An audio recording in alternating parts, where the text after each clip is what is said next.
What's up, everybody? Welcome back to Midwest DBS. I'm going to go over a Toppo deck profile. Toppo's always been a pet deck of mine. I've always liked to play it, and this is just a little updated version from the last time I played it and posted Toppo deck. I think that was just right after the expansion pack came out. So this is an updated version. So the leader, when it swings, it draws a card. It awakens normally at 4 life, which is a restand 2. Uh, restand 2.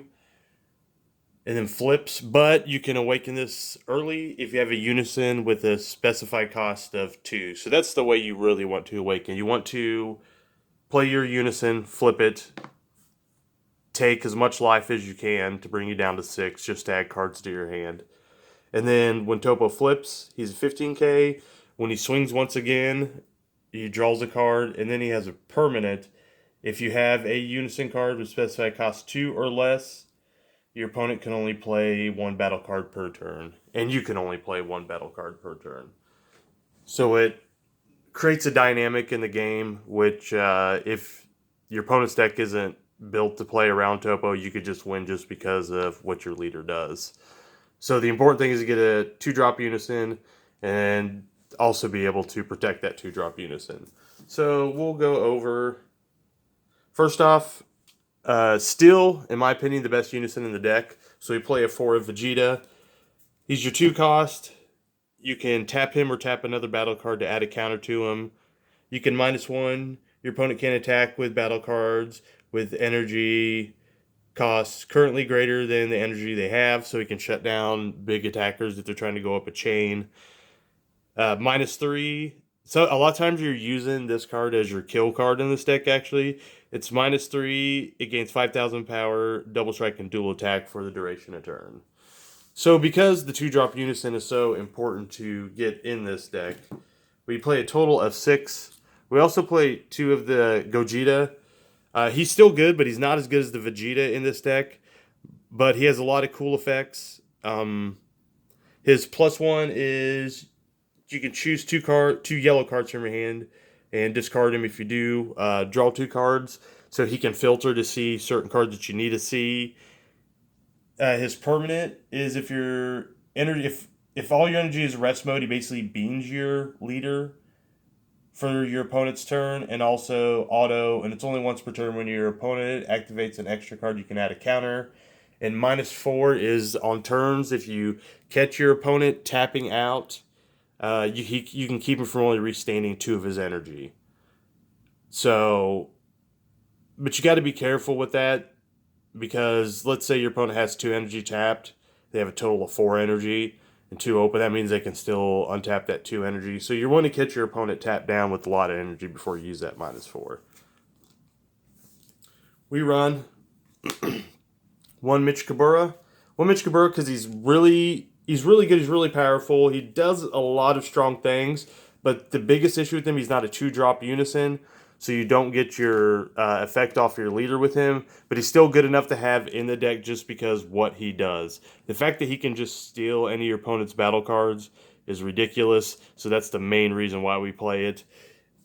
He has other effects too, but the main reason is the -4. If your opponent plays something nasty you can't deal with, you can always steal it with him. Since we're playing the unisons, we are playing 3 Vegeta, Rightful Transformation. It's a free yellow counterplay as long as you have a unison with 2 markers on it or more. He's a blocker, and he also rests a card when he comes into play, so he can just shut down. So he comes in, rests your card, and now he's up to block for another attack. He's also 14k, so he can apply pressure to non-awakened leaders and some battle cards. Really good card. We play 3 of our double strike guys. So we're in yellow, so we run SS Goku, the last straw. The reason why you run this card is a lot of this meta currently is based off unisons. So we want a way to double strike and gun down unisons, so we use him. He's still good, and later in the game, if you're stalling and need to see more cards in hand, you can always take a life to give him double strike and see more cards. Next, I know this card's really expensive, but we'll only run 2 of them. But still, this card's just ridiculous. The ape, draw ape. He's good. He gets in your drop. You can pay 2 to draw 2. And we are running 2 Fujita. The reason why we run him, I forget the guy's name. He was the U11 guy that basically did the same thing. But we're not running any U11 in this. And he's a searcher. He can search out any of these unisons. He can also search out any of these in the deck. So we're using him for that. So he is a searcher, and he's a 1-drop. So a lot of times, if he's on the field, you're using him to tap down to add counters to your Vegeta. Oh, I just bumped the camera. What a dingus. I can't even shoot it, so we'll just do that. Next up, we're running Universe 9 Assemble. It's a really good card. A lot of times on turn 2, you're catching your opponent tapped out. And then on turn 2, if you play your 2-drop unison, you unstand 2. If your opponent's tapped out, you can go and fire off 2 to draw 2 cards and grab a Universe 9. And this is probably the target you want to grab.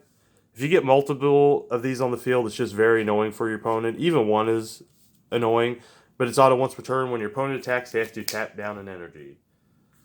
And a lot of these tap down effects in this deck are for other things, you will see. We run 3 Basil.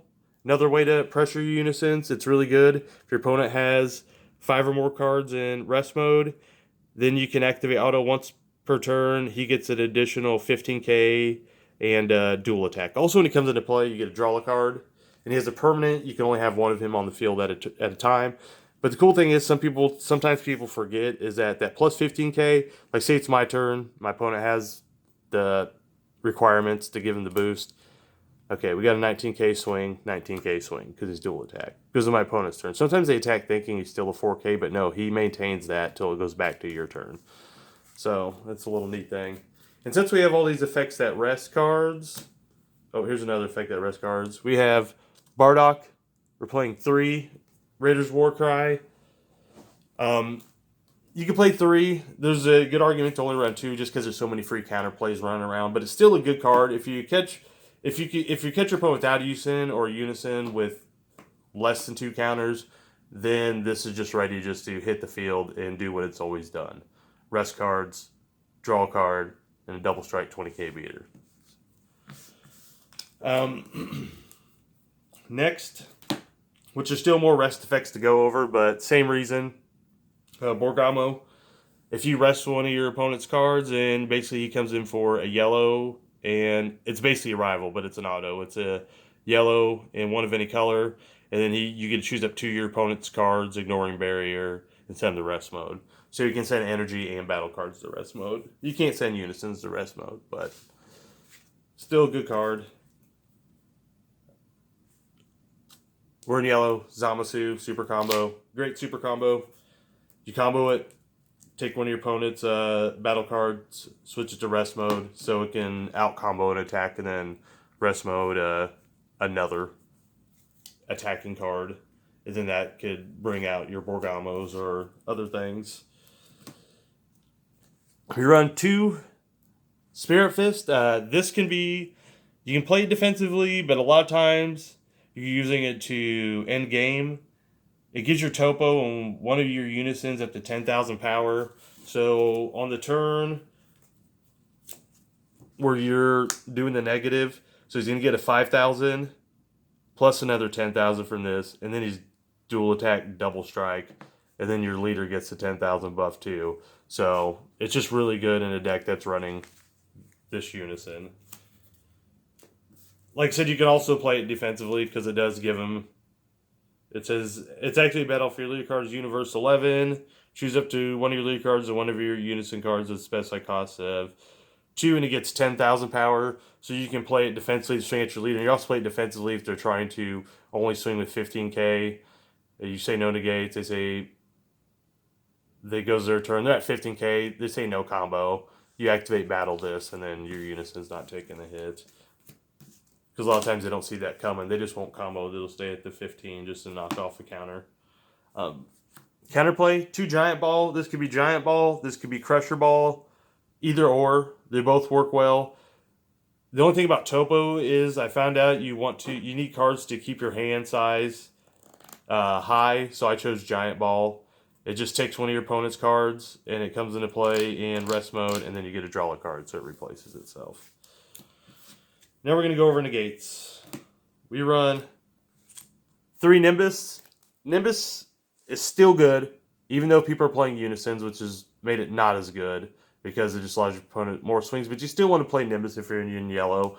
I played one-time Magic just because I wanted 1 free negate. It's a Sparky negate, so in case they catch you tapped out, you have access to that.